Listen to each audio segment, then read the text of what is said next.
আসসালামু আলাইকুম। কেমন আছেন সবাই? আজকে শুক্রবার, দুপুর এখন 2:45 বাজে। তো রান্নাবান্না করব। রান্নাবান্না বলতে এই সবই মাংস, মানে মাংস বের করে রাখছি। আর এই যে ছেলের জন্য হালিম, চিকেন ফ্রাই, এদিকে ভাত বসায় দিছি আর একটু সবজি রান্না করব। মানে কয়েকদিন ধরে একটানা শুধু মাছ আর মাংস, মাছ আর মাংস। তো আজকে ভাবছি যে শুধু একেবারে ডাটা, তারপরে হচ্ছে পটল, আলু এগুলি দিয়ে একটু এমনি মানে নিরামিষ একেবারে। আগে রান্না না করলে আবার ছাদে উঠতে পারবো না। আজকে মানে বেশ কয়েকদিন যাইনি, আজকে ভাবছি যে আজকে আমার ছেলেটাকে নিয়ে ছাদে যাব। তো এই জন্য রান্না-বান্না আগে করতেছি।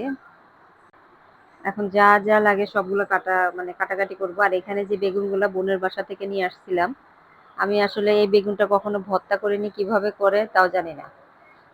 তো সবকিছু রেডি করার পরে মানে আমার বোন ফোন দিছে এর মধ্যে তার বাসায় যাওয়ার জন্য। মানে জবরদস্তি তার বাসায় যেতে হবে। এই তো রেডি হলাম, ওর বাসায় যাব এখনই। এই যে দেখেন ওর বাসার অবস্থা।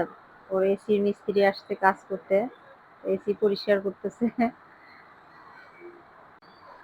বিছানার উপর পাতিল টাতিল সব দেওয়া। আর আমি এখানে বসে একটু করে টুকটুক করে ভিডিও নিচ্ছিলাম। এদিকে দুলাভাই আসছে। তো চলেন যেখানে ইফতারি হচ্ছে সেখানে যাই। ইফতারিটা হচ্ছে বোনের যেখানে ফ্ল্যাট আছে সেই বিল্ডিং এ সবাই মিলে ইফতার পার্টি করছে। মানে মাহফিলের আয়োজন করছে, কোরআন খতম সবগুলো ছাদের উপরে। আমরা এই তো বসে আছি, ইফতারি শুরু করে দিছি, আজান হয়ে গেছে। যার যা কাজ। আমি আবার চুরি করে একটু করে ভিডিও করতেছিলাম।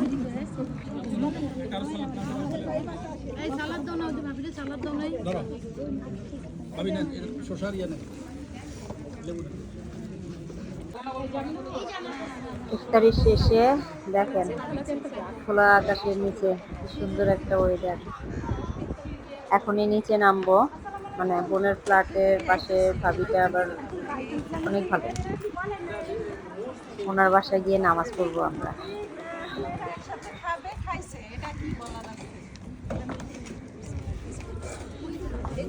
চলেন।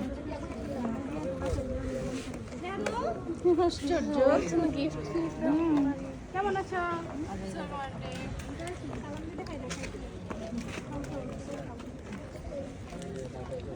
আপনারা যাবেন না কি?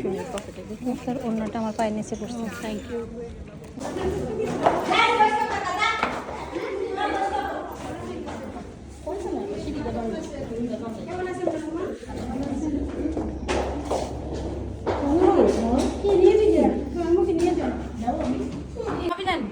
বসেন দিলাম খাই দে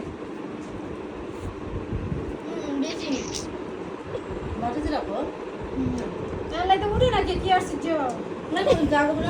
আমার জানাই গেছে চলো বোন আর শাড়ি গো এই তো এখন আসলাম আবার ওই বাসায় থেকে, তারপরে এখন বোনের বাসায় চলে আসছে।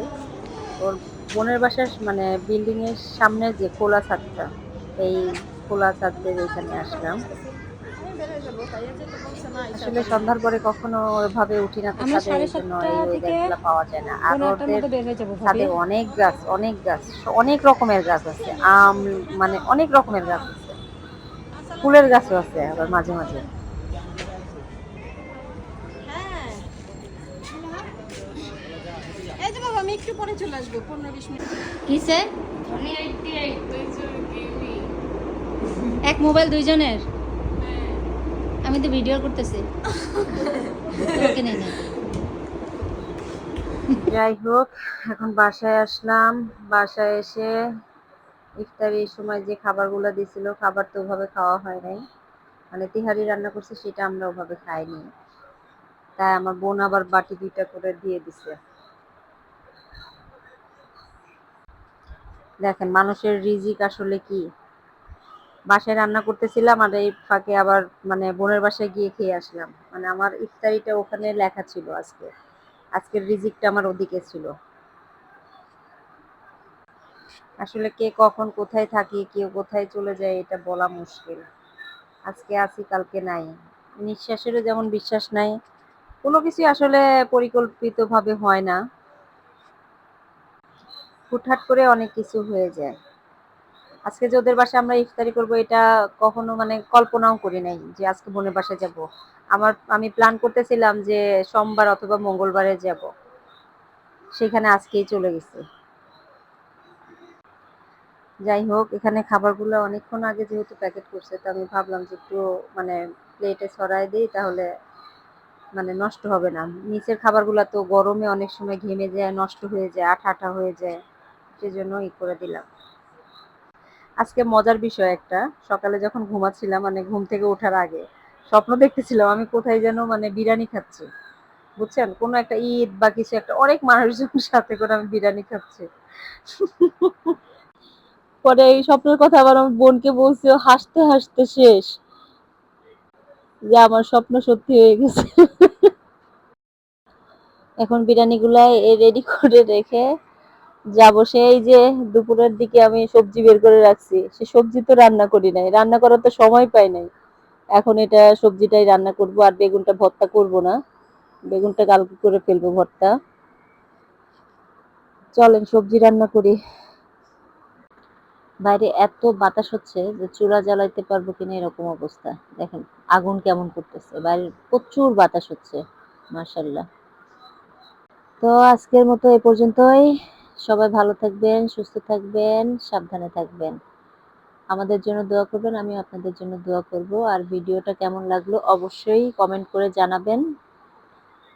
আর ভালো লাগলে একটা লাইক এন্ড সাবস্ক্রাইব করে দিবেন প্লিজ। আল্লাহ হাফেজ। আসসালামু আলাইকুম।